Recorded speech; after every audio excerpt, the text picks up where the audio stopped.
Hello everyone, welcome back to my another blog. मेरी weight loss journey में आप सभी का बहुत बहुत स्वागत है। 15 days hard weight loss challenge में आज मेरा है 9th डे और मैं कैसा रूटीन फॉलो कर रही हूँ फैट लॉस के लिए।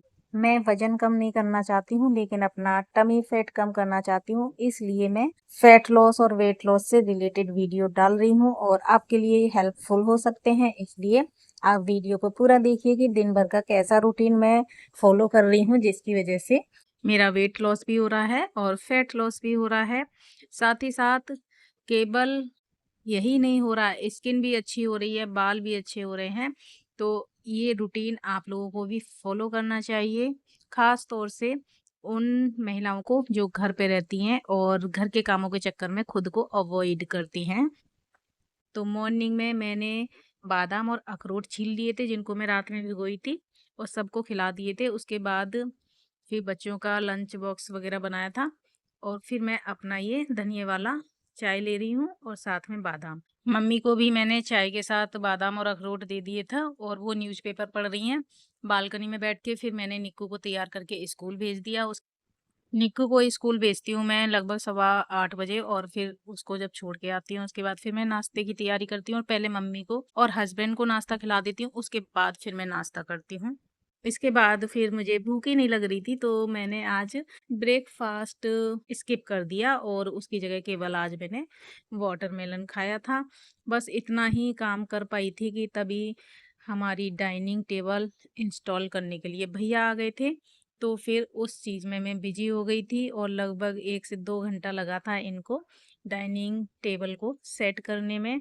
तो इसका डिटेल्ड वीडियो मैं अलग से डालूंगी कि किस तरीके से उन्होंने इसको सेट किया था, कहाँ कहाँ कैसे कैसे बोल्ट वगैरह लगाए थे, उसका मैं अलग से एक वीडियो बना दूंगी। तो जिसको भी देखना हो डाइनिंग टेबल स्पेशली, तो वो उस वीडियो को देख लीजिएगा। यहाँ मैं अपना डाइट फॉलो कर रही हूँ इस वीडियो में, इसलिए केवल अपना डाइट रूटीन ज़्यादा दिखाऊंगी। और दिन भर के कामों में हमेशा ऐसा हो जाता है कि हम लोग अपनी टाइमिंग का ध्यान नहीं रखते हैं कि किस टाइम हमको खाना है, किस टाइम हमको ब्रेकफास्ट करना है। तो वो चीज़ें सबसे ज़्यादा हमारी हेल्थ को बेकार करती हैं। चाहे किसी भी तरह का सिचुएशन हो, आपको उस सिचुएशन के अकॉर्डिंग अपना टाइम से खाना नाश्ता पानी सब कुछ करना है, तो उसको आपको अवॉइड नहीं करना है। अगर आप हेल्दी रहना चाहते हैं, आप स्वस्थ रहना चाहते हैं, आप अपनी स्किन और बालों को भी अच्छा करना चाहते हैं। मैंने पिछले साल भी वेट लॉस किया था, लेकिन तब क्या हुआ था कि मेरी स्किन डल हो गई थी, बाल भी झड़ने लगे थे। तो कहीं ना कहीं कुछ ना कुछ गलतियां थी उस डाइटिंग में, इसलिए इस बार की डाइटिंग में मैं ये वाली गलतियां बिल्कुल नहीं करने वाली हूँ। स्किन केयर का भी ध्यान रखूंगी और हेयर केयर का भी ध्यान रखूंगी, उसके अकॉर्डिंग डाइट लूंगी। तो यहाँ देखिए इंस्टॉलेशन दिखाया जा रहा है, रोटेटिंग वाली चेयर्स हैं उनको इंस्टॉल कर रहे हैं भैया। चेयर्स की सेटिंग हो चुकी है और ये चेयर्स हैं, देखने में कैसी लग रही हैं आप लोग कमेंट में बताइएगा। तो यहाँ टेस्टिंग हो रही है, मम्मी को सबसे पहले बिठा के दिखा रही हूँ मैं कि मम्मी आप बैठ के बताओ कि कैसा लग रहा है। तो मम्मी ना चेयर घुमा रही हैं, जबकि ये रोटेटिंग चेयर है। फिर मैंने बोला है कि आप ऐसे ही घूमो, वहीं पे बैठे बैठे घूम जाएगी चेयर। तो फिर मम्मी उसे घूम के देख रही हैं। इसके बाद फिर मैं यहाँ लंच बनाने आ गई हूँ।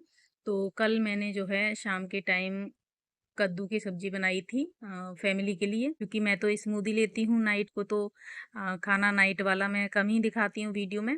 तो बता रही हूँ कि कल मैंने ना कद्दू की सब्जी बनाई थी और आलू टमाटर की सब्जी बनाई थी, क्योंकि मम्मी का फास्ट था थर्सडे का, तो शाम को उन्हें भूख अच्छी सी लगती है व्रत वाले दिन। मम्मी की फरमाइश थी कि आलू पूड़ी खाने का मन कर रहा है ऐसा करके। तो कुछ कद्दू बच गया था और आलू टमाटर भी बच गया था, तो बच्चों के लिए मैं इस टाइम भी ना पूड़ी सेकूंगी, क्योंकि रात में पूड़ियाँ वगैरह खा लो तो बहुत ज़्यादा भारी लगता है और बच्चों को तो पूरी पराठे अच्छे लगते ही हैं। तो इसलिए दिन में खिला देती हूँ, रात में मैं बच्चों को पराठे वगैरह देने से थोड़ा सा हिचकिचाती हूँ। और मम्मी की कल फरमाइश थी, इसलिए मम्मी को दी थी बना के, उन्हें अच्छी लगती है आलू पूड़ी। तो यहाँ मैं वही कर रही हूँ। तो सब बच्चों को लंच दे दूंगी और उसके बाद फिर आज मम्मी कह रही हैं कि मैं थोड़ा लेट करूंगी लंच, क्योंकि सुबह जो है उन्होंने यही खाया था, आलू पूड़ी आलू टमाटर की सब्जी के साथ, इसीलिए उन्हें भूख नहीं लग रही है। तो मैं और मम्मी बाद में खा लेंगे और पहले बच्चों को दे देती हूँ। और पूड़ियाँ ना गरम ही गरम अच्छी लगती हैं, चाहे मौसम कोई भी हो। पूड़ी जब भी खाई जाती है ना तो गरम ही गरम एकदम उतरती उतरती जो पूड़ी होती है ना उसको खाने में मजा आता है। और सच में एक पूड़ी की जगह 2 पूड़ी 3 पूड़ी कब खा जाते हैं पता ही नहीं चलता। और मैं तो ना पूड़ियाँ खाने से बहुत बचती हूँ, क्योंकि मुझे पता है कि अगर मैंने एक पूड़ी चख ली ना तो फिर मेरा मन करता है कि मैं दूसरी भी ले लूँ, और दूसरी ले ली तो मन करता है तीसरी भी ले लूँ।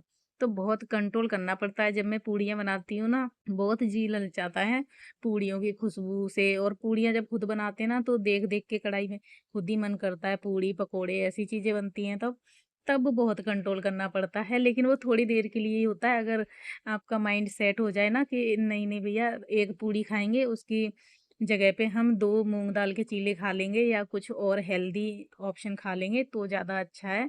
हेल्थ जो है सबसे ज़्यादा इम्पोर्टेंट है। देखो जो बच्चे होते हैं या टीनेजर्स वग़ैरह होते हैं, यूथ भी होते हैं, मतलब 30 से पहले-पहले वाले, तो उनका भी पाचन बहुत अच्छा होता है। और जहाँ 30 के पार उम्र जाती है लेडीज़ की ख़ास तौर से, तो उनका तो मेटाबॉलिज़्म बहुत स्लो हो जाता है, तो बहुत सोच समझ के खाना पड़ता है भई। इस टाइम पे ये ध्यान रखना होता है कि हम जो है 30 पार कर चुके हैं, 30-35 उम्र जब हो जाती है तो उसके बाद बहुत कंट्रोल करना पड़ता है। अगर नहीं करेंगे तो उतनी ज़्यादा ही फिर बीमारियाँ हमको मिलेंगी। तो यहाँ पूड़ी सेक रही हूँ मैं, और पहली पूड़ी डालते ही ना कुछ पानी की ड्रॉप्स होंगी पोनी पे, जिससे पूड़ियाँ निकालते हैं ना उस पे, तो वो ड्रॉप जैसे ही तेल में जाती है ना एकदम से फटाक से बबल से निकल के आते हैं, तो मैं हमेशा जल जाती हूँ। पूड़ियाँ सेकने में ना मैं ज़रूर जलती हूँ, कहीं न कहीं ज़रूर जलती हूँ। तो वही हो रहा था मेरे साथ अभी इस टाइम। तो पहली दूसरी पूड़ी बड़े सावधानी से निकालनी पड़ती है। और इस टाइम ना खाना बनाते-बनाते मैं बोलती रहती हूँ, आपको लगता होगा कि मैं वीडियो में कुछ बोल रही हूँ। तो इस टाइम ना बच्चे आ जाते हैं स्कूल से, तो उनसे बातें भी कर रही होती हूँ कि स्कूल में क्या हुआ था, क्या पढ़ाया था, क्या नहीं पढ़ाया था। कुछ अच्छा, कुछ बुरा जो भी है। और कपड़े वगैरह रख दो निकाल के एक तरफ, धोने डालूँगी। इस तरीके की मैं बातें करती रहती हूँ, इसलिए मैं वीडियो में बोलती रहती हूँ सारा टाइम। बच्चों को खाना देने के बाद फिर मैं बना रही हूँ अपने लिए। तो ये देखो मैंने चॉपर में डाल लिया है 1 प्याज, 1 टमाटर और 1 से 2 हरी मिर्च। इनको चॉपर में ही मैं चॉप कर ले रही हूँ, क्योंकि कभी-कभी ऐसा होता है मेरे साथ कि मुझे इतना आलस आता है कि सारी दुनिया का आलस एक तरफ और मेरा एक तरफ। प्याज काटने तक का मन नहीं करता सच्ची में। तब मैं इस चॉपर से जो है सब कुछ एक साथ चॉप कर देती हूँ। कभी-कभी मैं शिमला मिर्च के साथ भी ऐसा ही करती हूँ। सारी शिमला मिर्च एक साथ डालती हूँ, तीनों कलर की, और उसे चॉपर में डाल के कचूमर बना लेती हूँ। तो यहाँ बस ये सब डाला, इसमें थोड़ा काला नमक डाला, थोड़ा काली मिर्च डाली, थोड़ा सिंपल नमक और थोड़ा सा चाट मसाला। बस इसमें और कुछ डालने की ज़रूरत होती ही नहीं है। ये बेस्ट रेसिपी है, आप वेट लॉस में बहुत अच्छा रिजल्ट देती है ये रेसिपी। और इसमें ना एक बूंद तेल भी नहीं पड़ता है, बिना तेल की और बिना किसी झंझट की बनने वाली होती है ये रेसिपी। कुछ नहीं डाला है, बस आप देख रहे हो, बस सर्व कर लिया। और देखो ठंडी भी अच्छी लगती है और गर्म भी अच्छी लगती है। जब आपका मन करे कि हाँ हमें कुछ ठंडा सा खाना पीना है तो इसे ठंडा करके आप खा लो, और जब मन करता है कि गरम गरम खाना है तो गरम करके खा लो। बस इसके साथ 1 कप चाय और हो जाती तो मज़े ही आ जाते। लेकिन वही है ना कि मुझे खुद आलस हो रहा था पूड़ियों को देख-देख कर, तो मैंने चाय भी नहीं बनाई, बस यही खाया है मैंने और मम्मी ने लंच में। ये लोबिया चाट टेस्टी और हेल्दी होती है। आप इसको ब्रेकफास्ट में भी खा लो, लंच में भी खा लो, डिनर में भी खा लो, तीनों टाइम खा सकते हो। नाइट में मैंने फैमिली के लिए जो खाना बनाया था ना, दाल बनाई थी, तो दाल मैंने अपने लिए बिना तड़के वाली निकाल ली है। तो आज मैं स्मूदी नहीं ले रही हूँ, क्योंकि आज ना थोड़ा सा चेंज चाहिए, तो मैं केवल और केवल दाल लूंगी। और दाल में ना मैं थोड़े से चावल डाल लूंगी। दाल चावल वेट लॉस में आप जी भर के खा सकते हो। रोज दाल चावल खाओ, वजन आपका बढ़ेगा नहीं घटेगा। लेकिन क्या करना है आपको, चावल कम लेना है, दाल ज़्यादा लेनी है, और इसमें 1 चम्मच भर के देसी घी डाल लेना है। अगर आप खुद से बनाते हो घर पे घी तो बहुत बढ़िया है, नहीं तो कोई बहुत अच्छी वाली ब्रांड का ही घी लेना। मिलावट का आजकल ज़माना है तो प्योरिटी तो कहीं मिलती ही नहीं है। तो आप देखो इसमें मैंने थोड़े से चावल लिए हैं। ये दाल चावल जो है ना कंप्लीट प्रोटीन देता है। वेट लॉस में बहुत से लोग इस चीज़ को छोड़ देते हैं, भाई मैंने कभी नहीं छोड़ा है दाल चावल, अभी थोड़ा सा अवॉइड कर रही हूँ बस। तो ये था मेरा आज का पूरे दिन का weight loss diet routine. Video अच्छा लगा है तो लाइक शेयर कमेंट कीजिएगा। चैनल पे पहली बार आए तो सब्सक्राइब करके बेल आइकन दबाइएगा। तो मिलती हूँ आपसे नेक्स्ट वीडियो में। Bye bye.